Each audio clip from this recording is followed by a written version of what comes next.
Madhu Creations Sampath Nandi Team Works బ్యానర్పై Sampath Nandi D Madhu Odela 2 చిత్రాన్ని నిర్మించారు. తమన్నా, హెబ్బా పటేల్, వశిష్ఠాలు కీలక పాత్రలు పోషించిన ఈ చిత్రం ఏప్రిల్ 17వ తేదీన ప్రేక్షకుల ముందుకు వచ్చింది.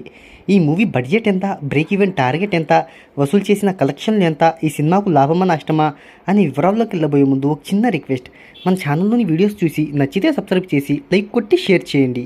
సాంకేతిక నిపుణుల రెమ్యునరేషన్తో పాటు ప్రమోషనల్ ఖర్చులు అన్నీ కలుపుకొని ఈ చిత్రాన్ని 25 కోట్ల రూపాయల బడ్జెట్తో నిర్మించారు. ఈ మూవీకి ప్రపంచవ్యాప్తంగా 12 కోట్ల రూపాయల థియేట్రికల్ బిజినెస్ జరిగింది. ఈ చిత్రం లాభాల్లోకి రావాలి అంటే 12 కోట్ల షేర్ను 24 కోట్ల గ్రాస్ వసూళ్లను రాబట్టాలి. ఈ మూవీని వరల్డ్వైడ్గా మొదటి రోజున 900 స్క్రీన్స్లో రిలీజ్ చేశారు.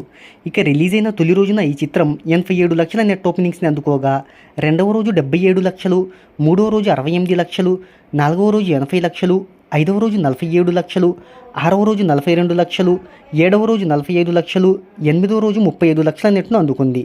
ఇలా ఈ చిత్రం 8 రోజులకు గాను తెలుగులో 4.81 కోట్లు, హిందీలో 28 లక్షల చొప్పున మొత్తం ఇండియాలో 4 కోట్ల నెట్ను అందుకోగా 5.9 కోట్ల గ్రాస్ను అందుకుంది. ఇక ఇండియా ప్లస్ ఓవర్సీస్లో వచ్చిన 30 లక్షలు కలిపి ప్రపంచవ్యాప్తంగా 5.39 కోట్లను రాబట్టింది ఈ చిత్రం. ఈ మూవీ థియేట్రికల్ బిజినెస్ వాల్యూ ప్రకారం చూస్తే కేవలం 18% మాత్రమే రికవరీని సాధించింది. 18 కోట్ల రూపాయల నష్టాలతో ఈ మూవీ ఓవరాల్గా జర్నీని ముగించే అవకాశం అయితే కనబడుతుంది.